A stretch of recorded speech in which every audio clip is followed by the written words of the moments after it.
Welcome, everyone. Welcome back to the Good Game Podcast. This is episode number 4. I am your host, A1K, and we are back again with another episode of the Good Game Podcast. Let me ask a favor real quick. If you haven't already, hit that like button. If you're watching this on YouTube, subscribe to our YouTube channel at the Good Game Podcast. We're going to have episodes coming at you every Monday, Wednesday, and Friday. And make sure you share the video with a friend. Also, if you're listening to us on Spotify, follow us on Spotify at the Good Game Podcast. A lot of good episodes coming to you guys. Yes, that's right. 3 times a week. Monday, Wednesday, and Friday. So make sure you hit that notification bell so you get notified every time we drop a new episode. And you could be part of the Good Game Podcast. Don't miss any of this good game. It's a lot of good games we're going to be discussing. A lot of sports and entertainment related topics we're going to get into today. But before I get started, I also want to mention, don't forget to follow me on my Instagram at A1K Digital Media. I will be posting more behind the scenes content on my Instagram as well as Threads. So make sure you hit that like button and follow those accounts. And with that being said, let's go ahead and get into it. Our first topic of the day. So I want to talk about the Olympics and the U.S. men's 100 meter race. So Noah Lyles ended a 20-year U.S. drought in the men's 100 meter final on Sunday, winning gold with a personal best of 9.784 seconds. And I was able to watch this race live on NBC, and I was just so impressed by the fact that it's been 20 years since the United States has won a gold medal in this particular event. And, you know, this was a close race. It definitely was a close race. It ended up coming down to a photo finish. And honestly, it was not even, if you were watching the race live, there was no way you would be able to tell who won. Thankfully, we have technology and we have cameras that we can go back but it's interesting to see that how far America has come and that we still have athletes that can compete at the highest level and win gold in certain categories that a lot of people maybe thought we weren't able to. And it just makes me proud as an American to see that we're still able to accomplish these things at the highest level. So shout out to Noah Lyles and looking forward to him competing in future races. So Lyles grabbed first place ahead of Jamaica's Kishane Thompson by 0.005 seconds, marking the closest men's 100 meter race at the Olympics since 1980, according to ESPN stats and information. Just think about that for a second, guys. I mean, 0.005 seconds. I mean, that is just such an incredible amount of time, and really that just goes to show you that this race could have went either way, but luckily Lyles was able to pull through and really kick it into that extra gear in those last couple of steps there in that 100 meter race. And, you know, this is an event where, you know, you don't have a lot of time to really pace yourself and you have to really full out sprint for that entire 100 meters. So a lot of times the margin of victory is small, but I mean, 0.005 seconds, I can't even begin to understand how small of amount of time that is to win a race. But yeah, it was definitely good to see. Very good athletic competition. It was also the second time in the past 60 years that the two top finishers ran the same time, measuring into the hundreds. So shout out to everyone who competed in this competition. The 27-year-old American's torso crossed the finish line first, leading to his victory. So that's how they calculate who wins these races. It's not determined by who crosses the line with their feet or hands. It's determined by the clavicle, which is generally the chest area. So that's how they were able to determine who won based on those metrics. So here's a quote. "We were waiting for the names to pop up, and I'm going to be honest, I came over to Thompson and was like, I think you got that one, big dog," Lyles said in a post-race news conference. He goes on to say, "Something said I need to lean, and I was like, I'm going to lean because it's that type of race." And just checking out the pictures from Lyle's historic win. A very phenomenal race. I mean, all of these athletes are incredible athletes. And it really came down to a photo finish. I mean, it was an incredible thing to watch for sure.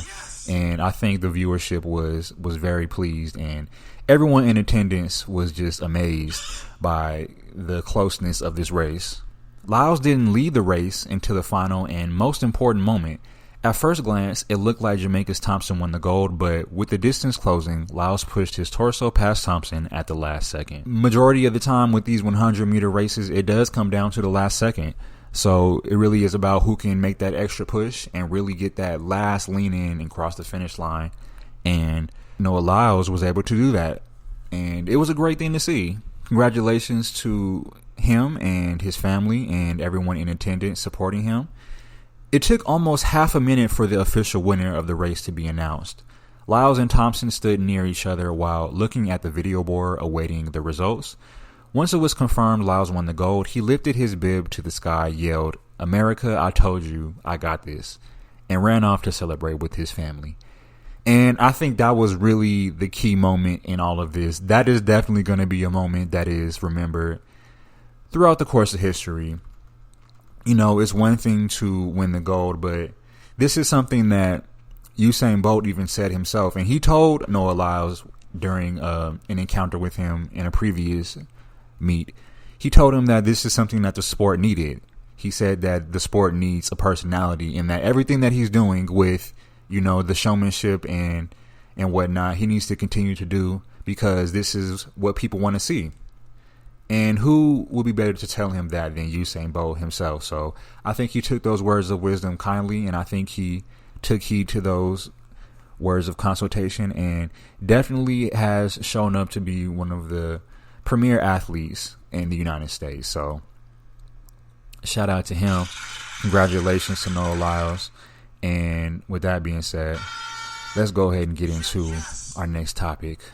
Let me ask a favor real quick. If you haven't already, hit that like button. If you're watching this on YouTube, subscribe to our YouTube channel at The Good Game Podcast. We're going to have episodes coming at you every Monday, Wednesday, and Friday. And make sure you share the video with a friend. Also, if you're listening to us on Spotify, follow us on Spotify at The Good Game Podcast. A lot of good episodes coming to you guys. Yes, that's right. 3 times a week. Monday, Wednesday, and Friday. So make sure you hit that notification bell so you get notified every time we drop a new episode, and you could be part of the Good Game Podcast. Don't miss any of this good game.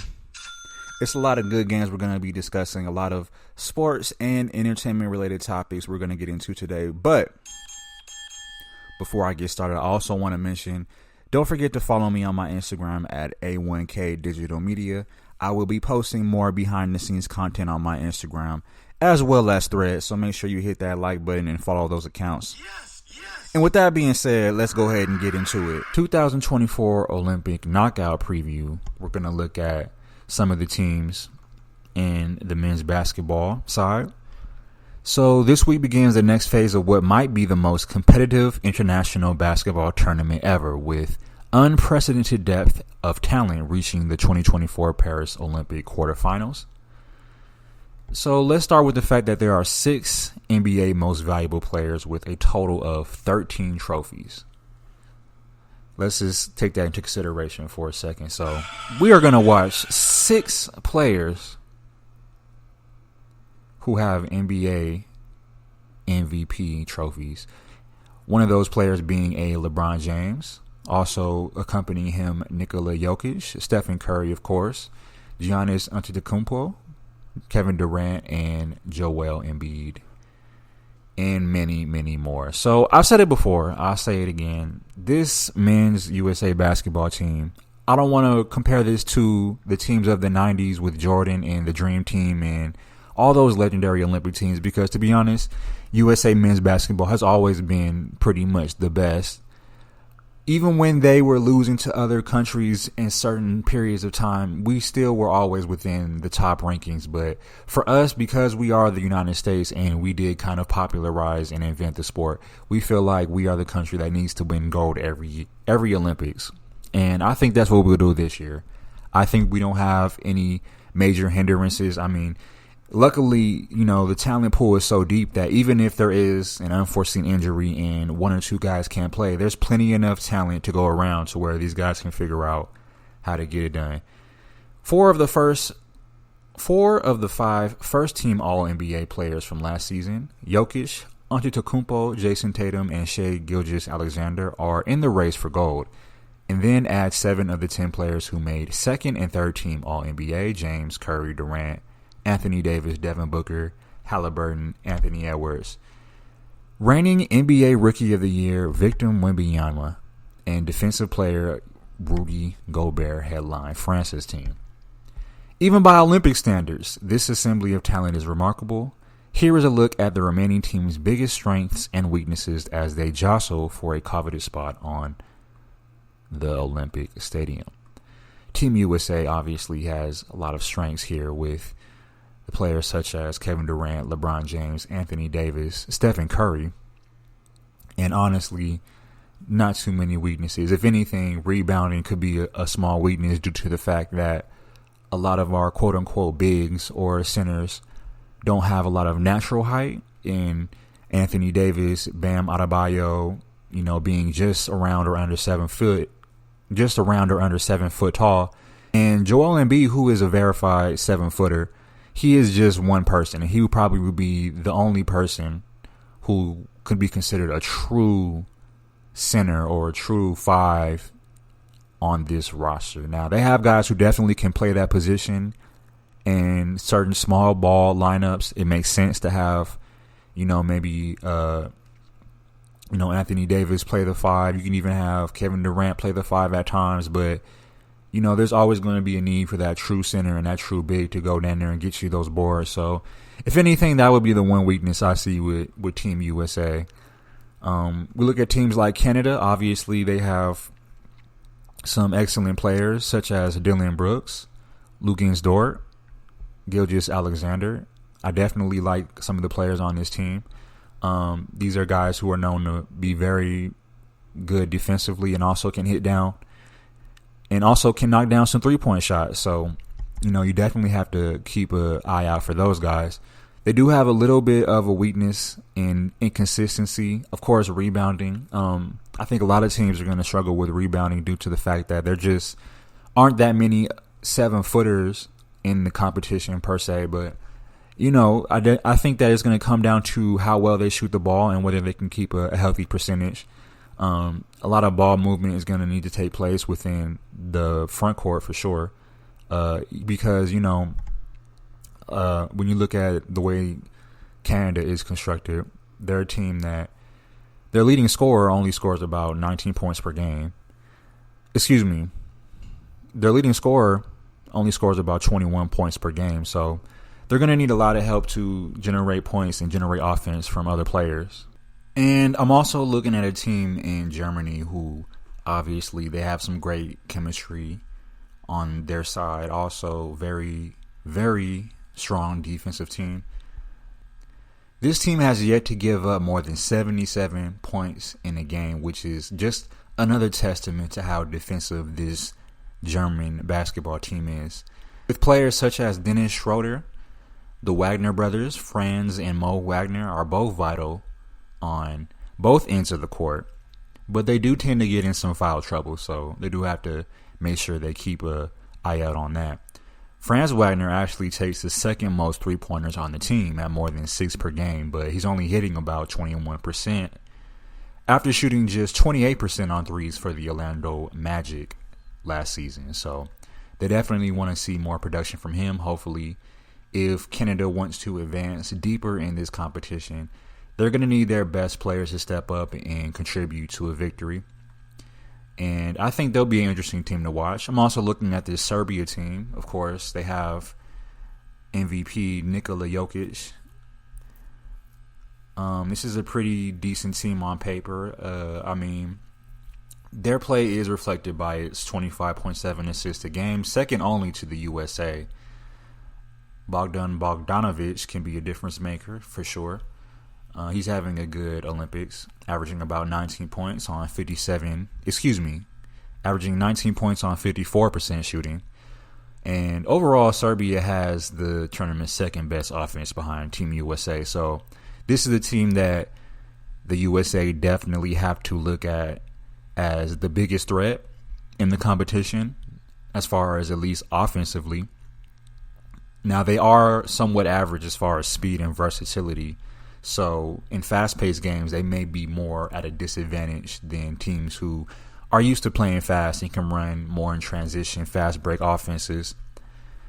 So Team USA this summer giving up a total of 31 three-pointers. Just goes to show you that Serbia defending the three-point line poorly could definitely play a factor if these two teams do end up going to the final. On top of all that, it's been a poor three-point shooting team for Serbia, hitting under 33% in the Paris Olympics. So they definitely want to improve their three-point shooting. I think that this is a team that if they do get hot, they will be a threat to win a bronze or a silver medal. But, it may not be enough. They definitely have, of course, Nikola Jokic to count on, but outside of that, I just don't think the team's bench will be enough to compete with a team like a USA when it comes down to it. So they definitely have some work to do. Also, of course, France, great centers in Victor Wembanyama and Rudy Gobert, definitely a defensive force. Wembanyama is having a huge Olympics, averaging 17 points, 10 rebounds, 3 assists, and around 3 steals a game, while shooting 43% on three-pointers. That's 43% on three-pointers, guys. Let's not gloss over that because, honestly, France is a sneaky good team. Gobert is leading the team with 2.7 blocks per game. France has a deep and experienced squad with most of its core having been on the 2021 silver medal winning team in Japan. So these guys did win the silver medal in Japan 4 years ago, or about 3 years ago, and they definitely feel like they have what it takes to win gold. Now, whether or not that happens, I don't know. I think it'll be interesting to watch. But they do definitely have a team that is very defensive-minded, and if they get hot shooting from three-point, I think they can be a team that's just as good as anybody, with the defensive powerhouse of Wembanyama and Gobert. All it really takes is for them to get hot from three-point and shoot a high percentage, then they can compete on both sides of the court with just about anybody. Their guard play with Evan Fournier, the lead scorer on the perimeter, shooting just 32% despite its talent at center. France is one of the worst rebounding teams in the tournament, grabbing just 36.7 boards per game. The offense is also unreliable, averaging just 81 points. So this is a team that definitely has a lot of talent on paper, although we do have to consider the fact that Victor Wembanyama is still a young player and hasn't had too much experience in these Olympic Games. But I do think that he'll be all right. I think that he'll figure out how to be productive for his team. And the France team just has to be able to play their best brand of basketball and give guys on the other end something to think about. And it'll be interesting to see how they play in the tournament. Also, we have Australia. Their backcourt play has been pretty decent. Players such as Josh Giddey, Patty Mills, Dyson Daniels, and Josh Green have been exceptional in the rotation. And obviously, this Australian team can get into some rhythms and generate some good looks, especially in the paint. They're rebounding around 41 rebounds per game, is second best among remaining teams, which helps them in the possession game. They have an experienced roster with multiple players who were part of the 2021 bronze medal team in Japan. So, third place in the last Olympics. This Australia team is definitely looking to at least go for silver or better. Although they do have a very inconsistent offense, shooting around 38.7% from beyond the arc, they've had some issues with turnovers, especially with their lead playmaker, Josh Giddey, averaging around 4 turnovers per game, shooting just around 64% from the three-point line. So we definitely want to see them establish some consistency. I think they'll have some decent success with some of these teams in the earlier rounds. But in all honesty, guys, this is not a team that I see making it any further than bronze, unfortunately. And that just has to do with the fact that, a lot of these guys are either very inexperienced or towards the tail end of their career on this Australia team. So it's just too much competition in this. It's just too much competition at this level. And, great team, great roster, great coach. Just a little too inconsistent from what we've seen so far. And for that reason, I can't really back them any further than bronze. So last but not least, these last two teams we're going to talk about are Brazil and Greece. So Brazil has a very strong team. Their interior defense is exceptional. They excel rebounding, and they're averaging around 13 offensive rebounds per game, which makes them among the best of the remaining teams. They have been terrific shooting from the three, also leading the Olympics at 45% as a team. However, their offense, scoring just around 80 points per game, is the second lowest among the remaining teams, and they have major turnover issues, leading the Olympics at 17.3 per game. So anytime you have a team leading in turnovers, definitely not a good look. Second lowest among the remaining teams in points per game. This is a team that doesn't score a lot of points and has a turnover issue, so I can't really back them to obtain any medal. This is a team that teams are going to be looking to beat in the tournament. Of course, in this competition, anybody can get hot and guys can just, play out of their mind for a couple games and shock the world. But honestly, this is a team that I'm looking to take a couple L's, and unless something out of the ordinary happens, I wouldn't really expect too much from this Brazilian basketball team. As far as Greece, of course, the two-time NBA MVP Giannis Antetokounmpo is the leading scorer in the tournament, averaging 27 points on 69% shooting, plus 7.7 rebounds. And Greece is averaging a very good 21.3 assists per game, led by Nick Kalathis, 7.3 assists per game, which gives him the title of fourth best in the Olympics. So this is a team that is going to look to play a lot of their offense through Giannis. They're going to look to feed Giannis the ball in the low post, get him some easy baskets in transition. I mean, we all know how great of a player Giannis is.